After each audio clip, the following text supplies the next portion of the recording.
Me fui a residencial y en el residencial, ¿verdad? Pues me mudé con mi tía y entonces pues yo lo que hacía era por las noches, te dan un material, cierta cantidad de material y tú vas y lo haces. Hasta que, ¿verdad? Le cogí como uno dice, el truco, el mambo y empecé a hacerlo 24/7. Para tú poder tener un turno en el residencial, tú tenías que también coger un escáner y velar la policía. Y en una de las ocasiones que yo estoy, ¿verdad?, en la muralla de Baldwin, pues un muchacho pasó por ahí y esa noche yo estaba velando y me tiroteó. Un día yo estoy en el apartamento donde me estoy quedando y siento que, ¿verdad?, que me están tocando la puerta pero me la estaban tocando duro como si la fueran a romper. Ya eran, ¿verdad?, como uno dice, el otro bando que se había metido al caserío y me estaban tocando la puerta, ¿verdad?, para sacarme del caserío. Pero lo que hacen es que me llevan a un pasillo, ¿verdad?, oscuro y ahí empiezan a darme cantazos con las pistolas, me rajan la cabeza ¿verdad?, y escucho la voz que dice, échalo en el baúl. Ahora da comienzo tu programa Es Necesario que Testifiques por Maranata 911. Dios te bendiga, Dios te guarde. Te saluda tu hermano Diego Silva y este es tu programa Es Necesario que Testifiques, que va por Maranata 911 TV. Estamos más que agradecidos, ¿verdad?, como el Señor se ha glorificado a través de los diferentes recursos que han pasado por esta programación. Hemos recibido muchos mensajes que se están gozando con lo que es la temporada de Maranata 911, se identifican con los diferentes testimonios, pueden decir, wow, si esta persona pasó por lo mismo que yo estoy pasando y Dios se glorificó, yo también puedo. Y eso es lo que nosotros buscamos, que el nombre del Señor sea glorificado, esa es la meta.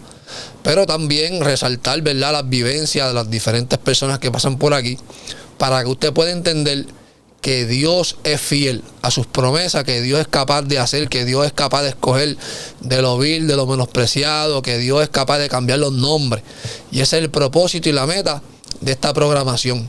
Así que, sin más preámbulos, quiero presentar a un recurso en el día de hoy que vamos a ver a través de su testimonio cómo Dios se glorifica, cómo se glorificó, pero también cómo Dios tuvo una cobertura, tuvo misericordia en la vida de él. Así que sin más preámbulo, quiero presentar a mi hermano Luis Ruiz, que él sea presentándose a las cámaras. Muchas gracias, Luis. Dios te bendiga por haber, ¿verdad?, dicho presente, aceptado el reto. Amén. Dios los bendiga a todos. Mi nombre, ¿verdad?, es Luis Ruiz. Pertenezco a la iglesia Un Nuevo Amor en Cristo, que está ubicada en Trujillo Alto. Mis pastores, ¿verdad?, Santos Lebron y Iris Cruz, saben que estamos aquí, ¿verdad? Estamos con permisos de ellos. Y nada, que esto sea para la gloria, ¿verdad?, y la honra de Dios. Amén, Luis, nos gozamos en gran manera y gracias por tu valentía, por haber aceptado el reto. Siempre digo que muchas veces pues nos ponemos nerviosos, vemos las cámaras, vemos las luces, nos ponemos nerviosos, pero cuando entendemos el fin para lo cual lo estamos haciendo, que no es para la vanagloria de nosotros, sino que sabemos que Dios se glorifica a través de los testimonios que Dios nos ha permitido, ¿verdad?, vivir. Y yo sé que hoy no será la excepción. Yo sé que hoy hay alguien que nos está escuchando, que nos está viendo, que dirá, wow, yo me identifico, wow, yo pasé por lo mismo, o estoy pasando por lo mismo. Yo quiero ese Dios, yo quiero ese Señor que Él está sirviendo, yo quiero experimentar lo mismo. Pero también me gusta empezar que no todo fue así. Nosotros en cada historia hay un génesis, hay un principio. Y nos gustaría saber quién es Luis, de dónde él viene, de dónde nace, cómo fue su crianza, Luis. Amén. Mira, pues yo soy de Residencia Jardines de Campo Rico, ¿verdad? Yo nací ahí, conocido como el caserío, ¿verdad?, Baldwin. Mi mamá, pues estuve ahí, mi mamá era adicta, ¿verdad? Y estuve ahí como un añito. Y a mi abuelita ver que yo, ¿verdad?, estaba con mi mamá, que no me podía tener, ¿verdad?, porque era una persona usuaria, ¿verdad?, que se metía, ¿verdad?, droga por las venas, pues no, ella no estaba, ¿verdad?, apta para poder cuidarme en esos momentos. Pues mi abuelita, por parte de padre, pues me quita de los brazos de mi mamá y me lleva hacia las parcelas Falú, que quedan a la parte de atrás de de residencial.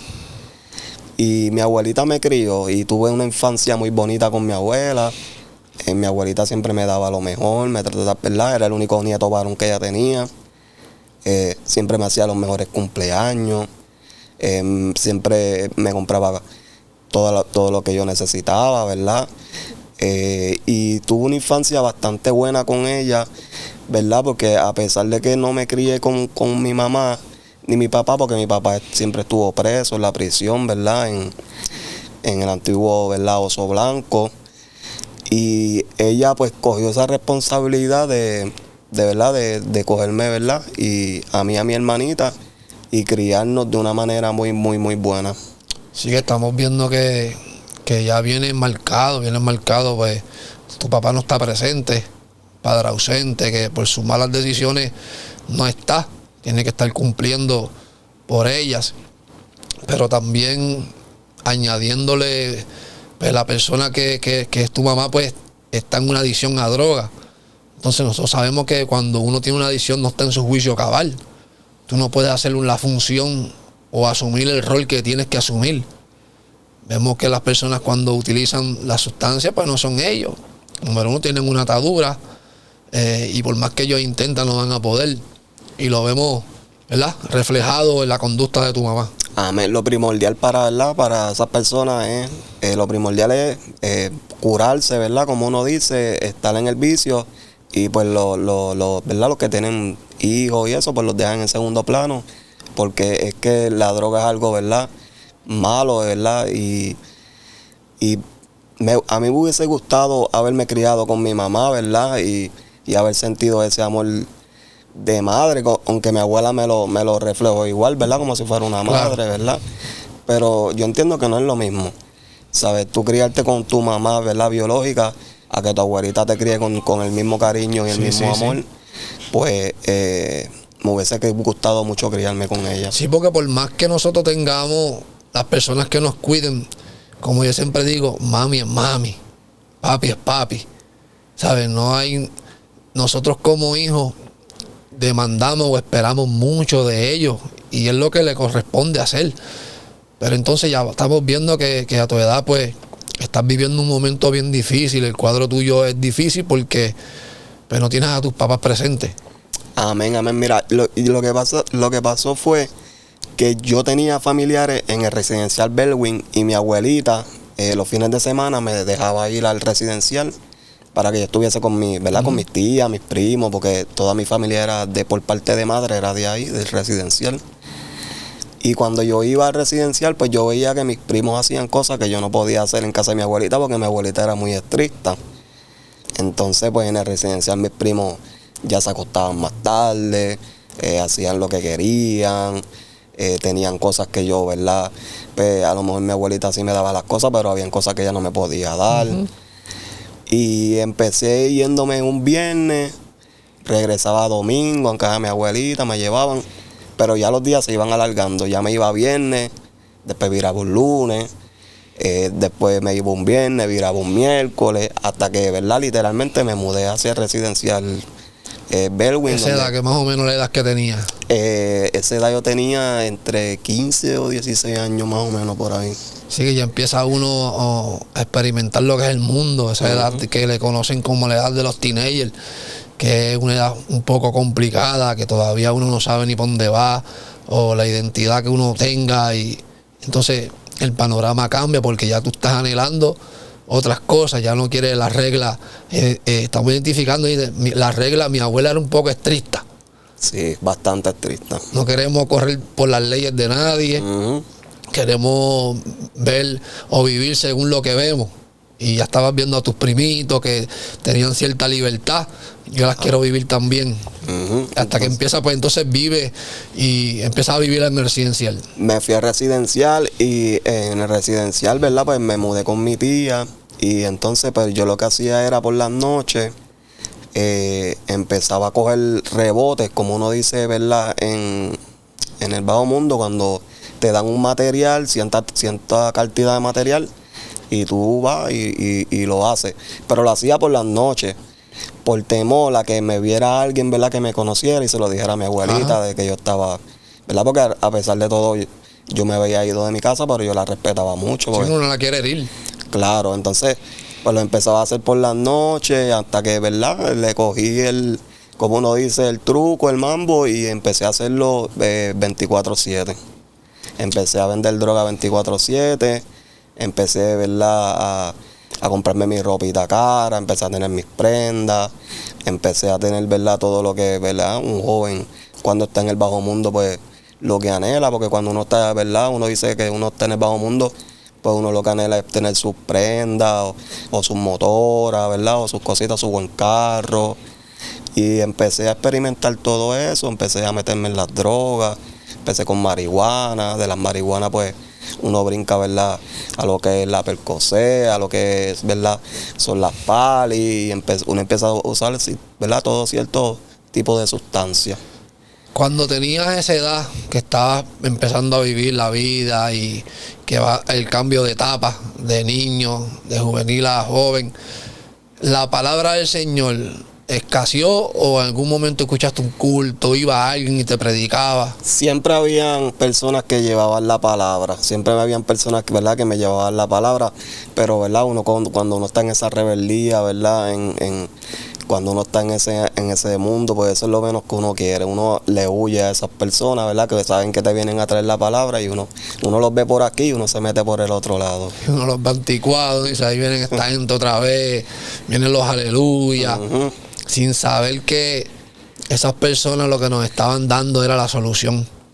Y lo digo así ahora porque estamos en el Evangelio y yo viví así también. Yo le di la espalda al Evangelio, pero lo traigo a colación porque yo sé que hay personas hoy día que nos están viendo que a lo mejor ven estas personas aburridas, fastidiosos, sin saber que sinceramente comprobado por la mayoría de los cristianos que hoy día le servimos, sabemos que esa es la solución. Amén, ¿no? Y verdad, y uno como dice ahora, ¿verdad? Uno se arrepiente porque si en realidad esas personas lo que vienen es con una buena intención hacia, ¿verdad? Hacia las personas para darte una palabra, ¿verdad? De aliento, para darte una palabra, ¿verdad? De salvación. Así que si nosotros lo hubiésemos adquirido y lo hubiésemos hecho nuestra, no hubiésemos evitado tanto dolores de cabeza. Porque cuando uno es joven, uno no ve las trampas que te tiene el enemigo, ¿verdad? Puestas, porque pues uno, ¿verdad? El enemigo te pone una venda y empieza a darte todo lo que te gusta. Y yo experimenté muy joven la muerte porque, ¿verdad? Para tú poder tener un turno en el residencial, tú tenías que también coger un escáner y velar la policía. Ese era uno de los requisitos que habían. Si querías tener un turno, tenías, ¿verdad? Que coger un escáner y velar. Y en una de las ocasiones que yo estoy, ¿verdad? En la muralla de Bellwin, no sé si, ¿verdad? Los que hayan pasado por Bellwin, por el residencial, saben que hay una muralla que era donde estaba la antigua cancha de Bellwin. Pues un muchacho pasó por ahí y esa noche yo estaba velando y me tiroteó y me entró, me disparó y, ¿verdad? Dios tuvo misericordia de mí y ninguna bala me tocó en ese momento. Esa fue, ¿verdad? Mi primera experiencia de que Dios tocó mi vida, ¿verdad? De disparo. Sí, es que estaba ya viviendo un primer atentado. Ese fue mi primer atentado. Ahí Dios no permitió que nada me pasara. Wow. Después, ¿verdad? Empecé a pasarme con personas que eran un poco más grandes que yo y eran, ¿verdad? Dueños de, ¿verdad? De kiosco, como dicen. Y empecé a coger esa juntilla con ella, ¿verdad? A ellos les gustaba pasarse conmigo porque era un muchacho pues que nunca estaba pidiendo, siempre tenía lo mío. Pues y a esas personas así, pues les gusta pasarse con personas, ¿verdad? Que no le estén cacheteando, como uno dice, ¿verdad? En la calle. Y empecé a pasarme con ellos. Pero lo que no sabía era que me estaba juntando con personas que tenían problemas con otras personas. Entonces, ¿verdad? Cuando uno vive en un caserío, uno sabe, ¿verdad? Que el ciclo siempre cambia y siempre están unos y después vienen otros. Sí. Pues cuando sacaron a las personas con los que yo estaba trabajando y haciendo lo que yo hacía, pues un día yo estoy en el apartamento donde me estoy quedando y siento que, ¿verdad? Que me están tocando la puerta pero me la estaban tocando duro como si la fueran a romper. Y yo, los guardias. Pues yo empecé a tirar todo por las ventanas, ¿verdad? Como si pensé que eran los guardias en ese momento, pero no eran los guardias, eran, ¿verdad? Como uno dice, el otro bando que se había metido al caserío y me estaban tocando la puerta, ¿verdad? Para sacarme del caserío. Pues lo que hacen es que me llevan a un pasillo, ¿verdad? Oscuro. Y ahí empiezan a darme cantazos con las pistolas, me rajan la cabeza. Y, ¿verdad? Y escucho la voz que dice, échalo en el baúl. Wow. Y yo ahí, ¿verdad? Mi vida se me fue al piso, ¿verdad? Porque uno dice, wow, ¿sabes? Se van a echar en el baúl es para botarte, como uno dice. Para quitarte la vida.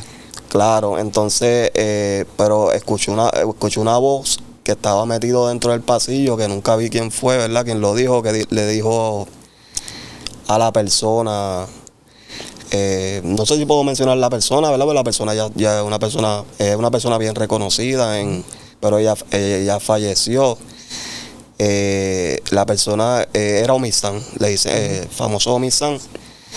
Me quería echar en el baúl. Entonces, una de las personas que está en el pasillo le dice, no, déjalo que él se vaya. Y él me dejó, me rajaron la cabeza y me dejaron que me fuera.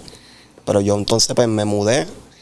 Pues no tengo para dónde irme con mi abuelita, ¿verdad? Tuve que volver a casa, como uno dice, ¿verdad? A la parcela Falú. Claro, después que me fui de casa, mi abuelita me recibió otra vez con los brazos abiertos, ¿verdad? Y estaba muy contenta, ¿verdad? Porque volvió su hijo a casa, ¿verdad? Claro. En mi madre, ¿verdad? Entonces, pero lo que no sabía era que esa persona que me quería echar en el baúl, en realidad me quería hacer daño.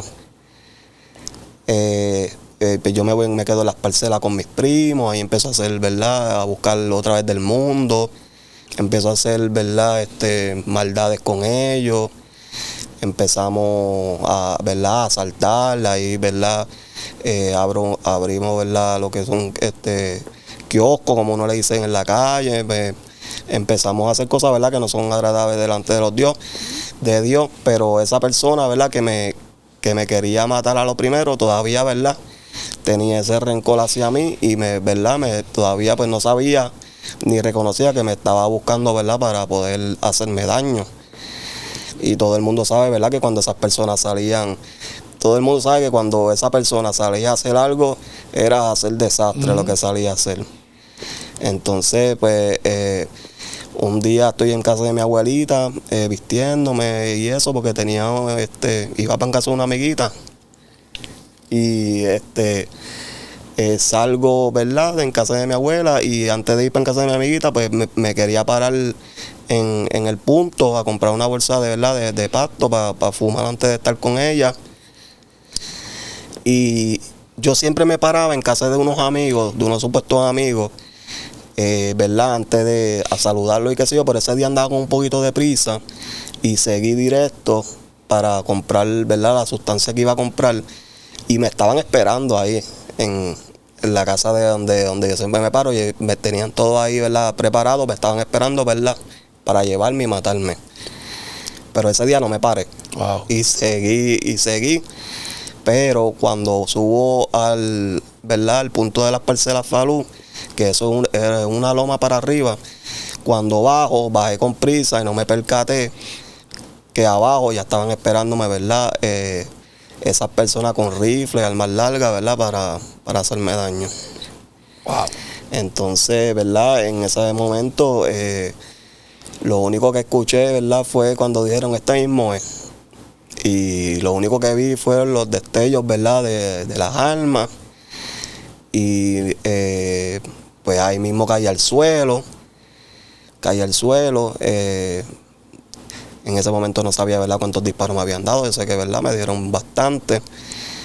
Y caí como muerto en el suelo. De momento, ¿verdad?, abro los ojos, el corazón lo siento muy agitado, pero no me podía levantar del suelo porque me habían dado unos disparos en la cadera y no tenía el movimiento del pie. Entonces, cuando abro los ojos, veo que hay gente alrededor mía, ¿verdad?, los supuestos amigos, ¿verdad?, que donde yo iba a congregarme con ellos, ¿verdad?, como uno dice, a pasarla bien. Y le estaba pidiendo auxilio en ese momento. Mira, ayúdenme a levantarme para poder ir al hospital.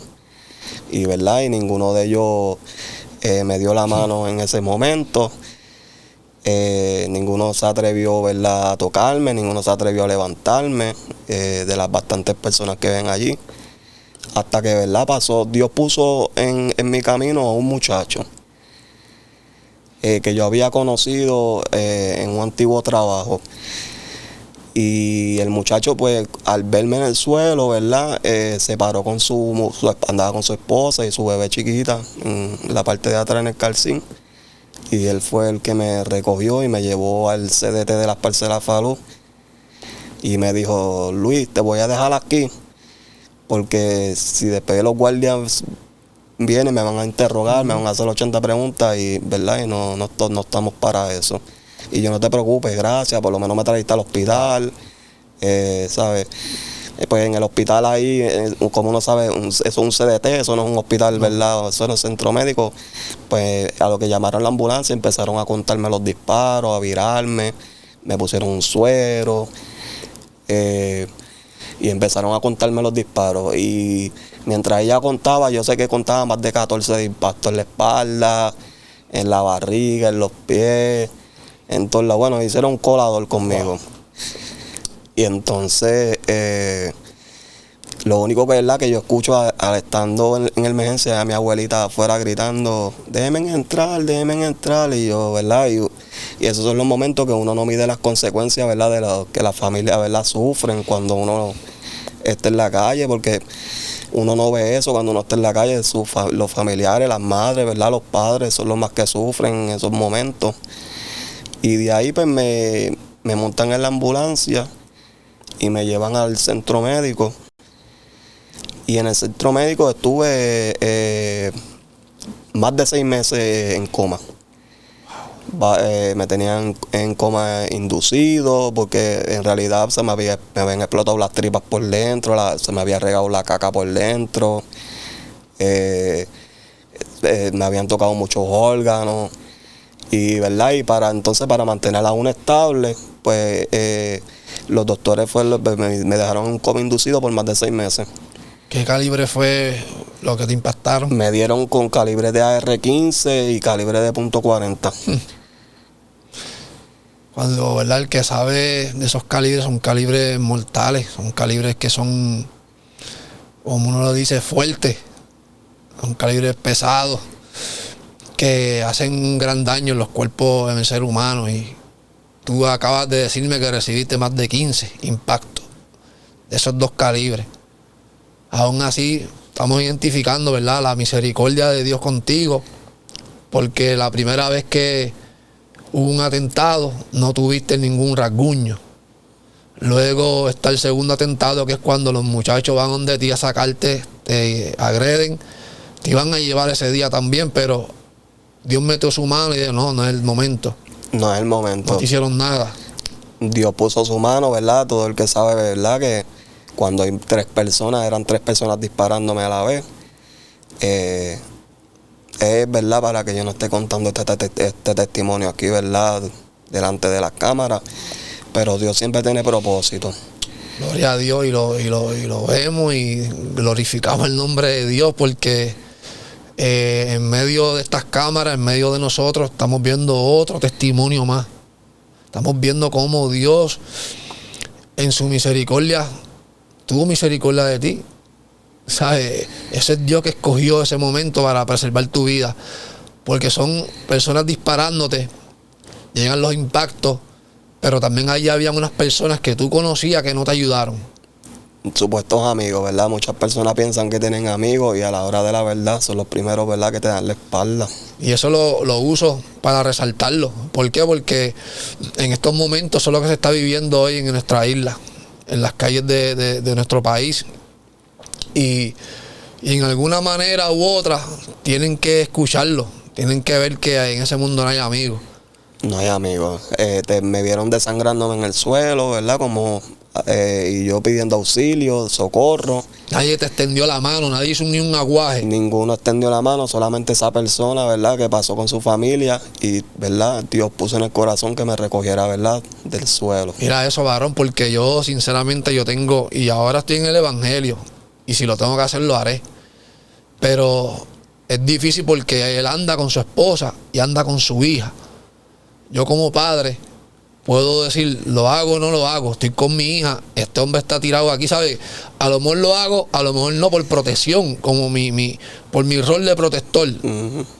Yo sinceramente creo que muchas personas lo pensarían. Sí, honestamente lo digo frente a ti, no sé cómo hubiese reaccionado yo, pero Dios puso en el corazón de ese hombre, oye, ayúdalo. Ahí estamos viendo cómo Dios se sigue glorificando. Pero Dios tiene propósito, más adelante te voy a decir por el propósito de Dios.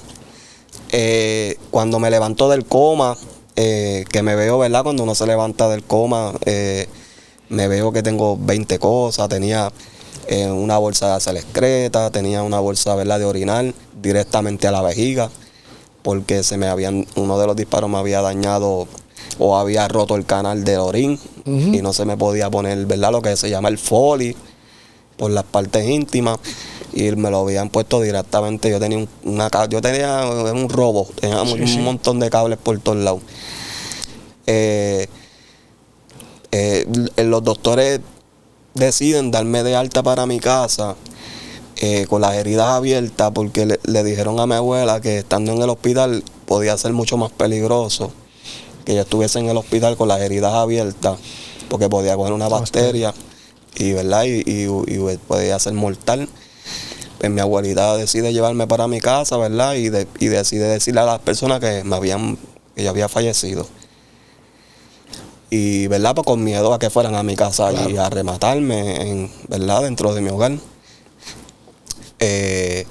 Pues en mi casa mi abuelita es enfermera, ¿verdad? Ella siempre bregó con ancianitos y sabía cómo curar heridas y eso. Ella empezó a curarme, empezó a bregar, ¿verdad?, conmigo. Empezaron a darme mis terapias en los pies ellos mismos allí en mi casa. Se amanecía conmigo, ¿verdad?, en las citas médicas. Y poco a poco, ¿verdad?, yo fui recuperando el movimiento del andar.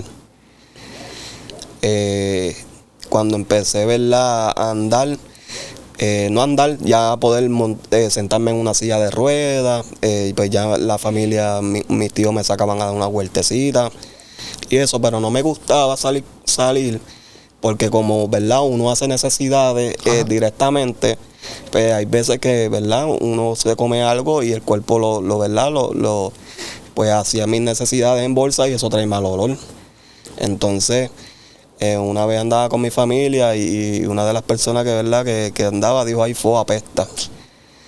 Y eso, ¿verdad?, pues eso me hizo sentir muy mal y pues no decidí, ¿verdad?, volver a salir más nada y a lo que me recuperaba.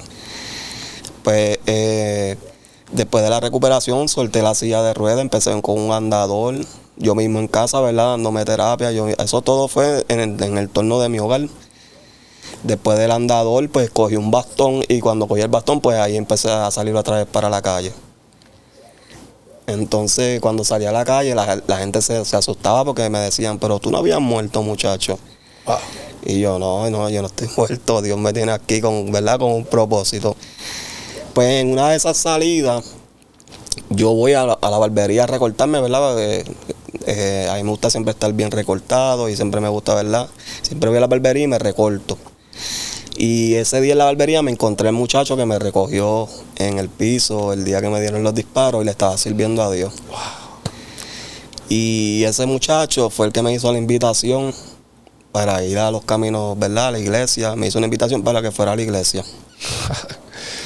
Que por eso yo te digo que Dios tiene, ¿verdad?, un propósito, porque el mismo muchacho que, ¿verdad?, me recogió los disparos después de tantos años, en la barbería yo me lo encuentro y es el que me hace la invitación para ir a la iglesia. Para que tú veas que yo en mi humanidad te iba a decir, pero tú estás quemado, tú te fuiste para la barbería con todo eso sin miedo a que te mataran. Bien lo que es la humanidad, pero no sabíamos que en esa barbería, en ese momento que tú saliste, que yo te iba a cuestionar y a preguntar, estaba el muchacho que te había recogido cuando te impactaron, ¿verdad? Era un propósito de Dios que yo fuera a la barbería ese día. Pero fue para invitarte a la iglesia porque él estaba sirviendo a Dios también. Él estaba sirviendo a Dios en esos momentos. Gloria a Dios. Y yo, ¿verdad?, en esos momentos yo no quería servirle a Dios.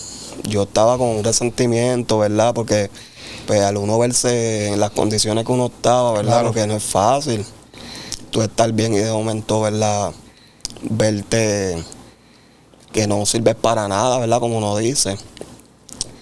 Entonces, pues por agradecimiento le dije que sí. Fue por un agradecimiento. Le dije, sí, está bien, voy a ir, venme a buscar. Y él me fue y me buscó a mi casa. Wow. Pero yendo a la iglesia, ¿verdad? Empecé a ir, volví, me invitaba. Yo te busco, yo te busco. Y pues Dios fue enamorándome en ese proceso. Y, ¿verdad? Y como yo escuchaba que decían que era un Dios que sanaba, un Dios que hace milagros, pues yo estaba buscando un milagro. Claro. En esos momentos. Y Dios sí fue trabajando conmigo poco a poco y empezó a quitarme, ¿verdad? A pesar de que Él conocía mi corazón, de que yo lo que en realidad quería es una sanidad, fue quitándome poco. Me quitaron la bolsa de hacer excreta, me quitaron la bolsa de, ¿verdad?, de hacer orín, menos la traqueostomía que tengo en el cuello. Entonces, cuando Dios me quitó todo eso, volví y me alejé de los caminos de Dios. Y empecé a hacer cosas mucho peores de las que hacía cuando estaba, ¿verdad?, bien. Empecé a hacer cosas terribles con mis primos, en el estado que estaba, con la traqueostomía en el cuello. Todo el mundo me identificaba por el de la cosita en el cuello. Pero, ¿verdad? Yo iba y asaltaba y hacía cosas terribles y todo el mundo, el de la cosita en el cuello, se fue. El de la cosita en el cuello y los guardias locos, ¿verdad? Porque no sabían lo que el de la cosita en el cuello. Entonces, un día en mi casa yo, ¿verdad?, digo a Dios, bueno, yo he hecho de todo ya, lo único que me falta es estar preso. Yo, ¿verdad?, en mis pensamientos, acostado, como uno dice, en la nota. Y lo que no sabía era que se estaba montando un indictment de, ¿verdad?, de las cosas que se estaban haciendo para ese tiempo, que eran un grupo. Y en ese indictment me tenían como líder del indictment, como el cabecilla, el que organizaba todo, el que preparaba todo, el cerebro de todo. Y en un asalto, mi primo me invitó un día por un asalto y ese día yo no quise ir. Y entonces cuando él regresa del asalto, él me dice, yo hice una brutalidad, se me quedó el teléfono mío encima del counter donde asalté. Y encima él dejó el teléfono abierto, sin clave y sin nada. Y ahí estaban un montón de fotos, las direcciones y todo. Y al otro día van y se lo llevan arrestado a él. Entonces, al término de los 6 o 7 meses, mi primo empieza a cooperar con los federales, ¿verdad? Porque le dijeron que le iban a dar muchos años, 40 años, no sé cuánto era que le iban a dar. Y él vino y él fue el que preparó el indictment. Entonces, mi primo, ¿verdad?, mi sangre, me pone a mí como que yo era el cabecilla de todo, que yo lo obligaba a él a hacer las cosas, yo era el que lo ordenaba a él a hacer las cosas, y todo eso. Entonces, mi primo fue el que, ¿verdad?, me metió a mí en el problema de la cárcel federal. Si lo vemos, a lo mejor la gente dirá, pero su sangre, su propia, mira para allá, lo traicionó. A lo que hay que entender que habían decisiones que estabas tomando, que a cada decisión hay una consecuencia. Claro. Pero también tenemos que entender que Dios tiene un plan, que tú dijiste, lo que me falta es caer preso. Eso es lo único que me falta, en mis pensamientos, ¿verdad?, como uno dice en la nota. Pero mira esto porque, ¿verdad?, lo hago a modo de resumiendo. Tú te habías convertido y aparte empiezas a hacer el postrer estado de ese hombre es peor que el primero. Empiezas a hacer cosas peores. Aún así, Dios todavía sigue teniendo misericordia de ti. Que te envió ¿a qué? A que hablaran por allá para que te llevaran preso. Llega el momento que te llevan preso. Pues mira, caigo en la federal, ¿verdad? Y veo, uno empieza a ver, ¿verdad?, cuando uno empieza a ver el caso, que te llevan el primer plea. Me querían dar sobre 18 años por ser líder.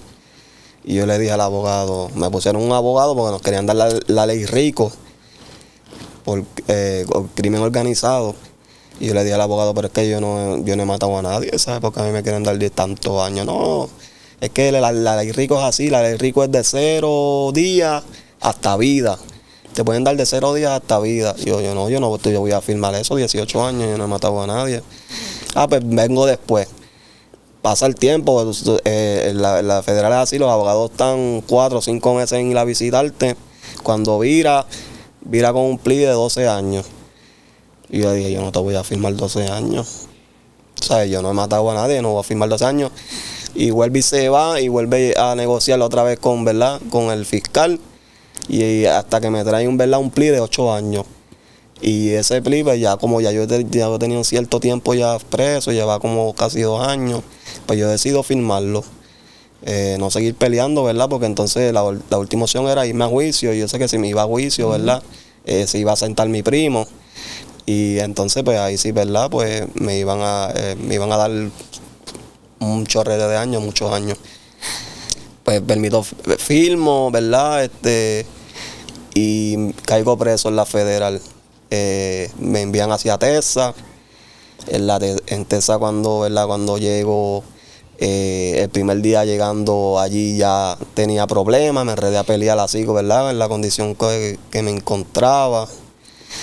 Y los mexicanos, al ver, ¿verdad?, que yo, en la condición que yo estaba, yo peleé con un boricua, que yo me defendí en la condición que yo estoy, ¿verdad?, ellos me cogieron mucho cariño. Y como ellos dicen, pues me adoptaron, los paisas me adoptaron. Y se llevaban mucho conmigo. Y estuve haciéndole 5 años en Texas, ¿verdad?, alejado de mi familia, alejado, ¿verdad?, que no es fácil. Si no es fácil, ¿verdad?, entrar en una condición buena, imagínate entrando con las condiciones, ¿verdad?, que yo tenía. Los guardias me decían, pero tú eres loco, muchacho, cuando tú te pones a hacer cosas así, estando en esas condiciones. Y yo pensaba, ¿verdad?, yo le decía, no, yo todo esto lo hacía por necesidad. Esto yo lo hago por necesidad. Y pasé 5 años y pico en Texas, más lo que hice en NDC aquí en Guaynabo, y me dieron una probatoria federal de 5 años. 5 años. Y cuando salgo a la calle, ¿verdad?, que perdí mi familia, perdí todo. Perdí la que era mi anterior esposa, perdí, ¿verdad?, a mi hija. Es muy triste, ¿verdad?, porque al veces que uno se piensa que lo tiene todo, estando en el mundo, ¿verdad?, estando en ese mundo. Y el diablo lo que le tiene a uno es una venda en los ojos. En realidad tú no tienes nada. Cuando tú estás en el mundo y tú piensas que tú tienes casa, tienes carro, tienes dinero, tú no tienes nada. En un abrir y cerrar de ojos, el enemigo te lo quita otra vez para atrás. Y salí, ¿verdad?, en un estado de... en condición, ¿verdad?, de que con mis condiciones físicas y sin nada, ¿verdad?, como uno dice por ahí, sin un vellón en la cartera. Ese tiempo, tu mamá seguía en los vicios. No, mi mamá había fallecido ya. Ok, falleció tú estando en todo ese transcurso. ¿Y abuelita? Fallecido. Mi abuelita está viva todavía. Ok, mi abuelita está viva y sí, eso es lo más que yo amo en esta vida. Y para ese tiempo mi hermana me ayudó mucho, ¿sabes? Ella me empezaron a comprar ropa porque pues en realidad pues yo pensaba, ¿verdad?, que en la condición que uno está yo nunca iba a poder conseguir, ¿verdad?, un buen trabajo. O, ¿verdad?, nunca iba a poder lograr nada porque pues si es difícil por una persona que está bien, a veces, ¿verdad? Imagínate por una persona que alguien te mire y por nada más, ¿verdad?, por juzgar. Sí. Pues vamos a poner un ejemplo que, ¿verdad?, tú y yo vayamos a buscar un empleo. Yo voy en mi condición y tú vas normal, pues el empleador, ¿verdad?, va a coger a la persona, ¿verdad?, que está exacto. bien, sin saber que a lo mejor yo voy a hacer un buen trabajo mejor que la otra persona, pero solamente, ¿verdad?, por juzgar a las personas o por no te dan el trabajo. Entonces, en ese transcurso de las casitas conozco a lo que es mi esposa en estos momentos, ¿verdad?, que se llama Idalia Maldonado, que me ayudó mucho, ¿verdad?, en lo que es, ¿verdad?, ella me dijo que quería buscarle a Dios, que quería estar con un hombre, ¿verdad?, que buscara de Dios. Y ya yo conocía a Dios, ya yo estaba bautizado, ¿verdad? Y yo le dije a ella, mira, el día que yo busqué de Dios, todavía, ¿verdad?, yo en mi mente de pollo, como uno dice por ahí, Yo le dije, el día que yo busqué de Dios, yo quiero buscar a Dios de corazón. Yo no quería buscar de Dios. Yo no quería, a pesar de todas las cosas que Dios, ¿sabes? Todas las veces que Dios puso la mano sobre mí.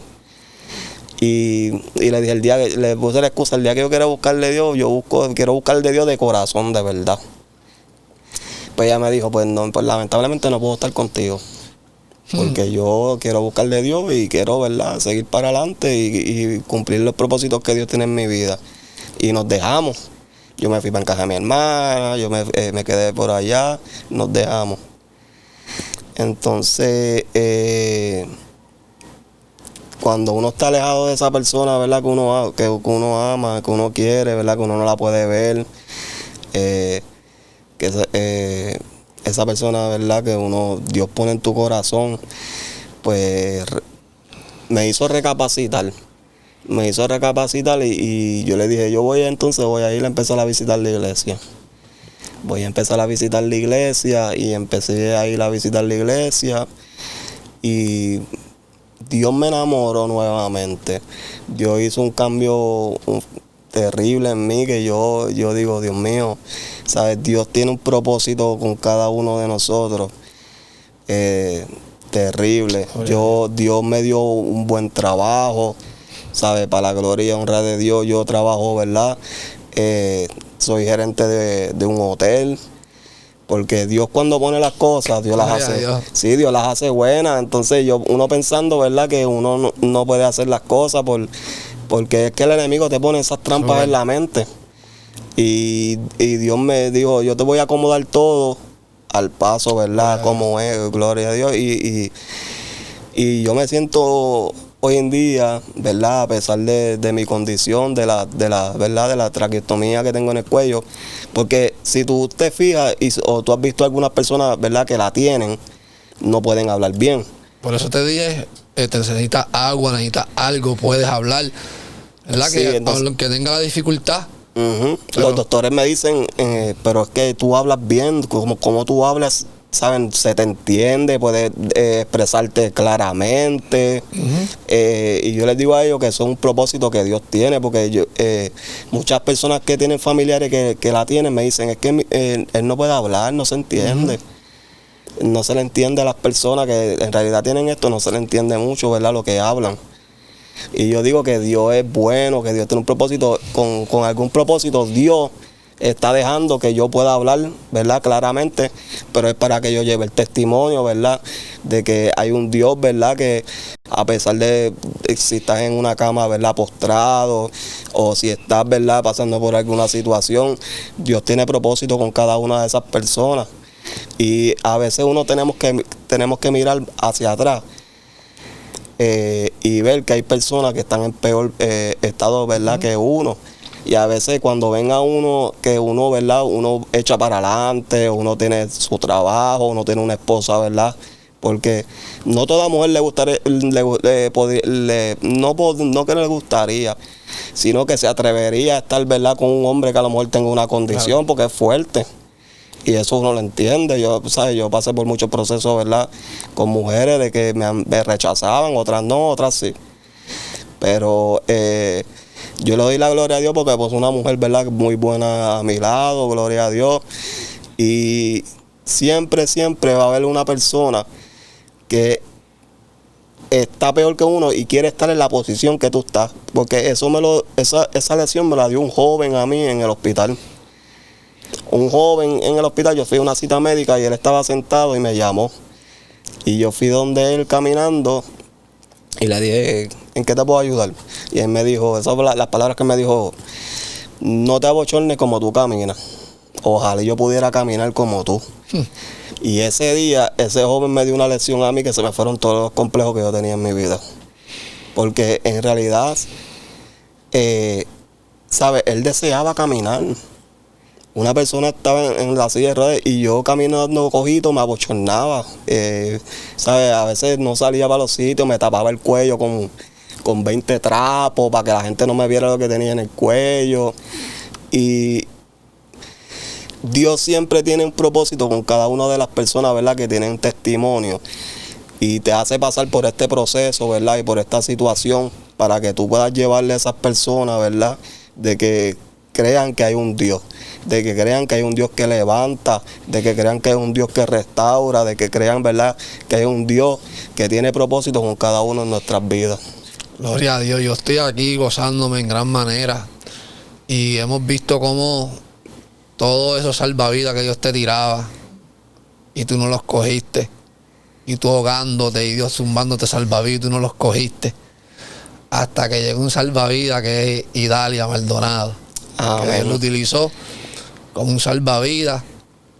Dijiste que no te gustaba el rechazo, que tenías temor a las secuelas, a las marcas que tienes, al que pasará en el futuro, que es parte de lo que pone el enemigo. Sabemos que cuando Dios viene a la vida del hombre, que los pasos del hombre son aprobados ante Dios, Dios lo hace estar en paz con todas, aún con sus enemigos, pero Dios organiza todo y trae las personas correctas para aceptarte aún así, pero es en el plan de Dios.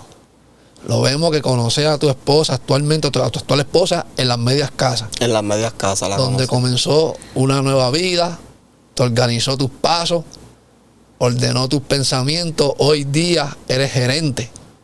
Amén. Lo que tú no pensabas. No, y menos con los récords. Menos con el récord criminal que tengo. O sea, tengo un récord criminal extenso. Entonces, cuando la propietaria me dijo, Luis, tienes que traerme estos papeles. Yo le dije, bueno, te puedo conseguir todo menos el récord criminal. Porque no me lo quieren dar porque eso está explotado. Y me dijo, no importa, yo te voy a coger así. Te voy a dar la oportunidad. Y empecé trabajando con ella, ¿verdad? Y demostrándole lo que uno puede hacer en el trabajo, ¿verdad? Porque no empecé como gerente. Empecé demostrándole que uno puede hacer cosas, ¿verdad? Que a pesar de la condición, uno puede, ¿verdad? Por eso yo le digo a muchas personas que no te juzgue por la condición que tú estás. O no tengas temor. ¿Sabes? Da tu 100. Da tu 100 y esfuérzate. Porque el esforzarte es de valiente. Y Dios va a honrar eso. Esfuerza, dice valiente. Amén. Y nos gozamos en gran manera, Luis. Vemos, ahora mismo lo testifica. Ahora mismo vemos el propósito de por qué aún con la condición puedes hablarlo. Hoy se está cumpliendo. Por lo menos en mi persona, en mi carácter personal, yo estoy viendo con mis propios ojos un cumplimiento de parte de Dios. Estás testificando, estás compartiendo. Yo estoy aquí identificándome con tu testimonio, porque en algún momento tuve condiciones físicas que me han batallado con eso. Cómo camino, cómo luzco.